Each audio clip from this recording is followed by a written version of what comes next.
بحث بر سر جایگزینی علی خامنه‌ای در جریان است و مقام‌های ایرانی میگویند خون رهبر را زمین نمیگذاریم.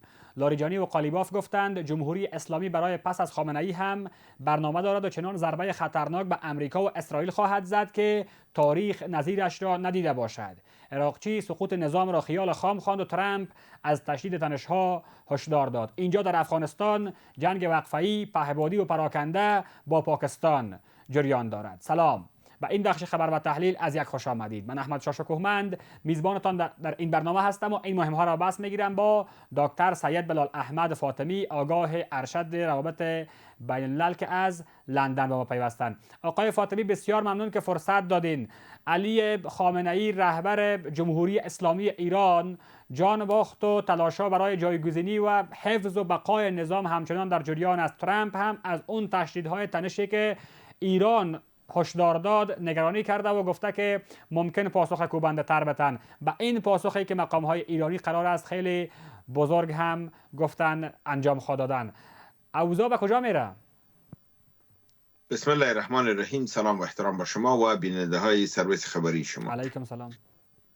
خب واضح گپ است وقتی که گروه جابجا میمانه و زعیم از بین میره، معلوم است افرادی که در اونجا وفادار می باشن اونا نظر انتقام در ذهن می داشته باشند. بله.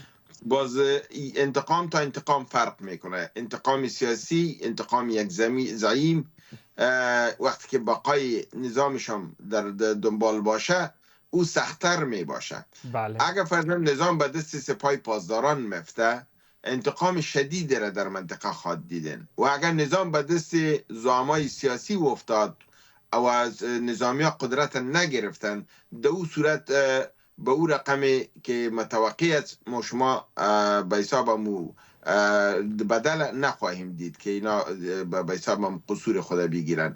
اگر اون نظام به دست سپاه پاسداران یا نظامی ها افتاد در او صورت شما خواهد دیدین که هم خود امریکا و اسرائیل ضربه قوی خواهد خورد و همچنان حواریون ازی در منطقه چه هر کشور باشه. حتی ما تو تصور میکنم که اگر سپاه پاسداران به قدرت برسه شما متوقع باشین که در 6 ماه آینده سوریه و عراق ایران بالش مدرایه و هر دو کشور، چرا که اونجا نظام ها بسیار ضعیف است و ایران قوای منظم داره.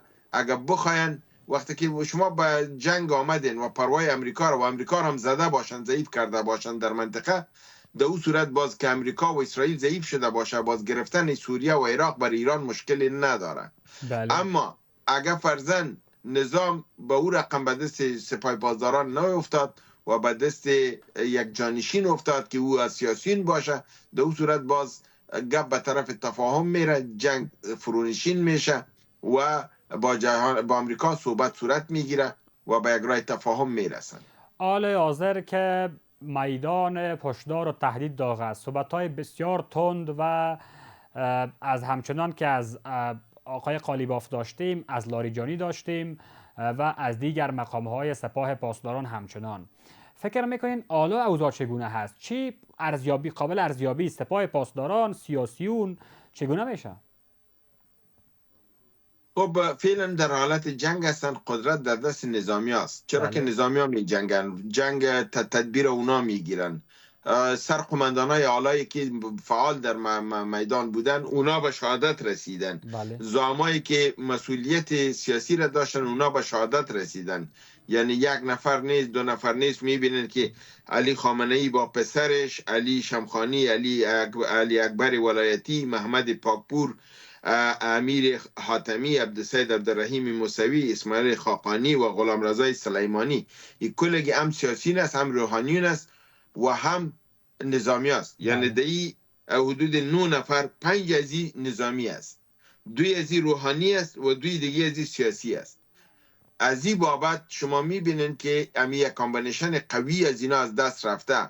وقتی که اگر قدرت به نظامی ها به دست میره شما باز مسائل سیاسی را کمتر و نظامی را بیشتر میبینین. با حملات تشدید خواهد شد بالای کشورهایی که اینا هدف میگیرن. با جنگ علیه اسرائیل تشدید خواهد شد، جنگ علیه امریکا تشدید خواهد شد و عملات خود سنگین‌تر خواهند ساخت. اما اگر مسئله به طرف امو رقمی که گفته میشه جانشین بیاید و اونا قبول شود و نظام ادامه پیدا کنه، چرا که امکانات ازی بسیار زیاد است. ایره بایتان نوت کنه نزی برنامه تان که امکانات ازی بسیار زیاد است که سیستم به حالت نرمالش بره، امی رهبر روحانی وی سیستم از بین ببرن. اگر به حالت نرمال برگشتن در او صورت جنگ ادامه پیدا نمیکنه، به طرف مصالحه گپ میره و در این بار امریکا حتما به یک نتیجه با ایران میرسه. اما اگر سیستم رهبر روحانی ماند و رئیس جمهور درجه 2 شد، در او صورت باز شما خواهد دیدین که تفاهم با امریکا صورت نمیگیره و اینا میزنن، امی مراکز امریکا را میزنن، خود امریکا را میزنن، اسرائیل را میزنن و در اینجا جنگ ادامه پیدا میکنه. بسیار تشکر آقای فاطمی. صحبت‌های پیش از تایید رسمی ترور آقای خامنه‌ای از عباس عراقچی وزیر خارجه ایران داشتیم. خیال خام خواند سقوط نظام جمهوری اسلامی ایران را و گفت که حتی بر پسا مرحله خامنه‌ای هم برنامه وجود داره و سقوط نمیکنه جمهوری اسلامی. حالا جدا از بحث از این که کی جاگزین میشه، برنامه‌ای که بنیامین نتانیاهو نخست وزیر اسرائیل و همچنان دونالد ترامپ رئیس جمهور آمریکا بیان کرده بودند و در نخستین ساعت‌های حمله اسرائیل آمریکا به ایران گفتند که هدف اون تغییر نظام در ایران هست. این برنامه چقدر به نظرتان پس از خامنه‌ای محتمل است و متصور؟ اینطور است که اگر فرضاً افرادی که متحد باشه به قدرت برسن، باز تغییر نظام وجود نداره. اما اگر اسرائیل و امریکا در درون نظام آنقدر کار کرده باشند که اینمی افرادی که بسیار مهم بودند، این افراد تصمیم گیر بودند، اینا بودن که کور کمیتی تمامی همی جمهوری اسلامی را جور میکردن. اگر اینا میفهمیدن که اینا را از بین ببریم و در درجه 2 اینا صحبت کرده باشن، با در اون صورت حتما تغییر میایه. مگم شما ایران باید داشته باشین که شما این مسائل در هفته‌های قبلا صحبت کرده بودیم. احتمال ما میدیدیم که خامنه‌ای نباشه چی صورت میگیره. این احتمالات ما بحث کرده بودیم. یکی از احتمالاتی که خود دیوید پترس جنرال قماندان سنتکام گذشته امریکا و همچنان یکی از جنرالای برحالشان دانیال کین، اینا گفتن که تغییر و جان بولتن هم میگه پزده رئیس مشاور امنیت ملی، یعنی 3 شخصیت کلان امریکاست که به نام تنک تانک یادش کردن میتونم، و یکی جنرال برحال است که امیل قماندی از جنگ در دوش داره. اما جنرالی که جنگ به دوش داره او به این معتقد است، برای ترامپ گفت که این نظام تغییر دادن نمیتونین و ایران به این رقم شما فرضاً تغییر نظام آوردن نمیتونین، این امکان نداره. یعنی اونا به این متیقن هستن. وقتی که یک دشمن خودش توانایی مقابل میبینه و این گپ میزنه، معلوم میشه که در ایران او چیز است، استقامتی است که اینا بتونن استادگی کنن. اما از یام باید متوجه باشن که جهان غرب، امریکا و اینا و اسرائیل، استخبارات از اینا یک کار که میکنن. ما در این مورد قبلا هم صحبت کرده بودیم که مرحله اولی که گذشت ما میگفتیم که این خاموشی قبل از طوفان است و بعداً که مظاهره صورت گیره باز یک خاموشی که آمد. ما بر شما گفتم که این خاموشی قبل از طوفان است و او طوفان حال شما دیدین که این خاموشی از این خاطر بود که پلان خوب پخته جور کردن، نفرا رجیش تعیین کردن و گفتن که میزنیم، زدن. بنان شما از این باید ایران در ذهن داشته باشین که در پهلوی از که این مردم زدن، اینا در درون نظام حتما کار کردن. وقتی که اینا مطمئنن گپ میزنن که تغییر نظام صورت میگیره، درست است از راه زور و کودتا صورت نخواد گرفت، اما از راه درون نظام افراد در قدرت خواهد آمد که افرادی باشن نسبت به غرب تمایل نرم داشته باشن. این خودش یک تغییر بزرگ است در نظام. وقتی که افرادی بیاید که اونا تمایل داشته باشن و بخواین صحبت کنن و گپای غرب بشنون، این خودش یک تغییر بزرگ است و کامیابی است برای اسرائیل و امریکا که تانستن امو بنبست کلان شکستاندن. کسایی که در رأس بودن که صحبت نمیکردن او را از بین بردن، کسایی را بر رأس آوردن که اونا میشینن صحبت میکنن و حرف هم میشنون. این مثال ونزوئلاست. در ونزوئلا حکومت از مادورو است، فعلا هم تمام کابینه از مادورو است، اما کاروباری که مادورو میکرد او نیست.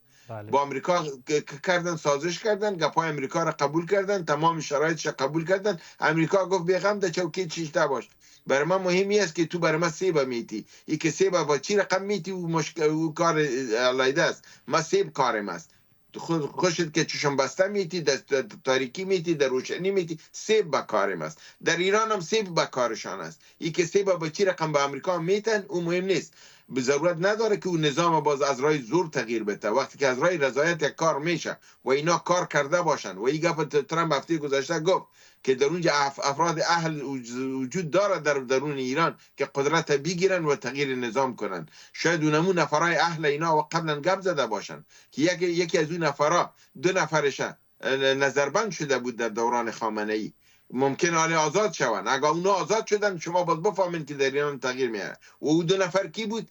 یکی آقای روحانی بود و یکی هم آقای ظریف بود. اونا خانه نشین شده بودن. اگه این 2 نفر آزاد شد بفهمین که تغییر در ایران میاد و این نفرایی است که با غرب در تماس است، صحبت دارن. این نقاط از خاطر براتون میگم که در تحلیل و در صحبت‌های سیاسی که وقتی ما شما نقاط چیز متوجه می باشیم، حرکت‌ها را. یکی از حرکت‌هایی که تحلیل تغییر میده نمیاد. بسیار ممنون. حالا از آقای ظریف و همچنان آقای روحانی یادآوری کردین. اینا خب رئیس جمهور و وزیر خارجه بودن. بحث برجام هم که در زمان وزارت خارجه آقای ظریف به امضا رسید، با عمو سختیه که بود و اون امتیازی که از غرب تانستن بگیرن 3.67%. به هر حالش حالا کسانی که همچنان باقی ماندن و حرف نخست را در روزهای جاری میزنن، حالا پس از خامنه ای آقای علی لاریجانی هست، آقای علی قالیباف هستند و آقای راقچی حضور دارن. فکر میکنین وجود اینا چقدر میتونه مانع اصلی برای آقای ظریف و آقای روحانی قلمداد شود؟ اگه قالیباف به قدرت بیای جانشین شود که یکی از جانشینان بود، بله، در اون صورت رای سابقه تعقیب میشه. دقیقاً. اگه علی لاریجانی بیایه فکر میکنم کمی تغییرات خواهد آمد، یعنی تمایل به صحبت ها و اینا صورت خواهد گرفت. بله. یعنی همه قبلتان گفتم میتونم اگه قالیباف میایه رای تندرو به پیش گرفته خواهد شد. اگه علی لاریجانی میایه راهی نرمتر به پیش خواهد گرفته شد. چرا که یک چیز متوجه باشین، هفته گذشته که علی لاریجانی رفته بود به عمان، بله. و اینا در عمان بودن، شیخ عمان، پادشاه عمان مدت 3 ساعت به کت ترامپ صحبت کرد و بعد از او کت علی لاریجانی صحبت کرد. و با مجرد که صحبت علی لاریجانی، وقتی که اینا و علی لاریجانی با شیخ صحبت میکرد، ترامپ دامو زمان با شیخ قطر در صحبت بود و میگن که 2 ساعت با شیخ قطر صحبت کرد. و با مجرد که صحبت ترامپ شیخ قطر خلاص شد، به عمان زنگ زد. بسیار تشکر. در ظرف نیم ساعت علی لاریجانی در طیاره نشست رفت به قطر و در قطر با شیخ دید. بنان در اونجا بعضی صحبت ها حتما صورت گرفت که ترامپ با این شیخا گپ زده، او با علی لاریجانی گپ زده و علی لاریجانی امروز اگر در اینجا به زعامت میایه بنان تغییرات را ما و شما خواهیم. ممنون حضورتان دکتر سید بلال احمد فاطمی، آگاه ارشد روابط بین الملل، از حضورتان در برنامه خبری تحلیلی امشب ما از لندن.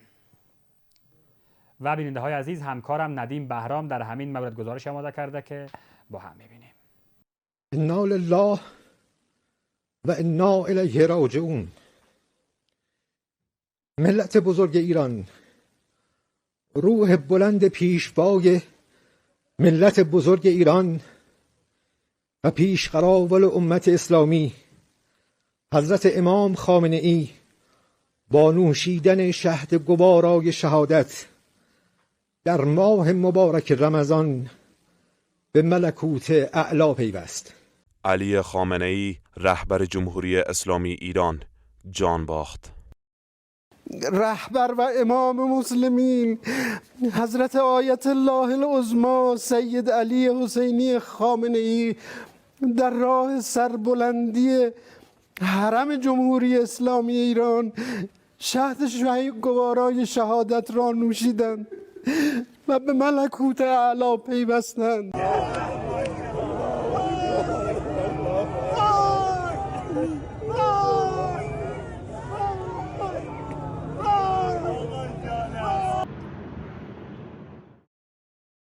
همزمان با حمله مشترک ایالات متحده و دولت اسرائیل بر ایران، علی خامنه‌ای رهبر جمهوری اسلامی ایران جان باخت. مقام‌های ارشد جمهوری اسلامی بعد از خبر جان باختن علی خامنه‌ای هشدار دادند که پاسخ بی سابقه به متجاوزان خواهند داد. در همین حال محمد باقر قالیباف رئیس مجلس شورای عالی اسلامی ایران با نشر یک نوار دیداری تاکید کرد که این ضایعه بزرگ مسیر انقلاب را متوقف نخواهد کرد. وی بر رئیس جمهور ایالات متحده و نخست وزیر اسرائیل هشدار داد که گذشتن از خط سرخ بدون هزینه نخواهد بود.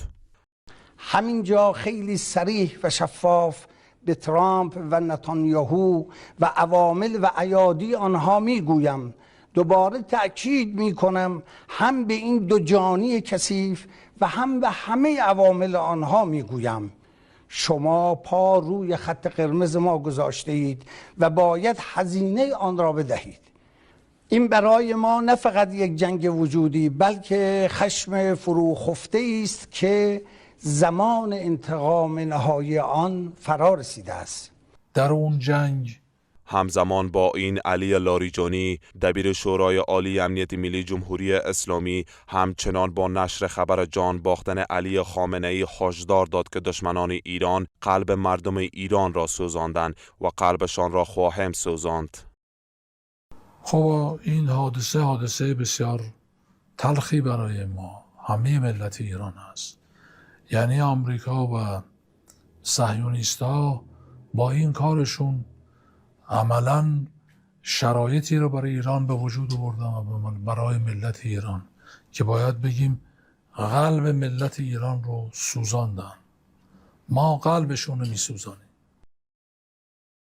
در عین حال ارتش جمهوری اسلامی ایران پایگاه‌های امریکا در منطقه را موشک باران و مناطق اشغالی در اسرائیل حمله کرد و باور مقام‌های ایرانی این بار تل آویو زیر بار موشک‌های فتح و خیبر قرار گرفته است. بر بنیاد گزارش‌ها تأسیسات هسته‌ای اسرائیل مورد حمله جمهوری اسلامی قرار گرفته و خساره‌های زیادی وارد کرده است. در همین حال کنسولگری ایالات متحده در پاکستان و عراق مورد حمله معترضان قرار گرفته است. همزمان ارتش اسرائیلی از هدف قرار دادن 30 مکان نظامی در خاک جمهوری اسلامی را خبر داد. با این همه دونالد ترامپ رئیس جمهوری ایالات متحده در واکنش به تهدید حمله‌های جدید جمهوری اسلامی هشدار داد که اگر تهران دست به چنین اقدامی بزند به آنها ضربه خواهد زد که هرگز تجربه نکرده باشند. وی در صفحه تروث سوشیال نوشت: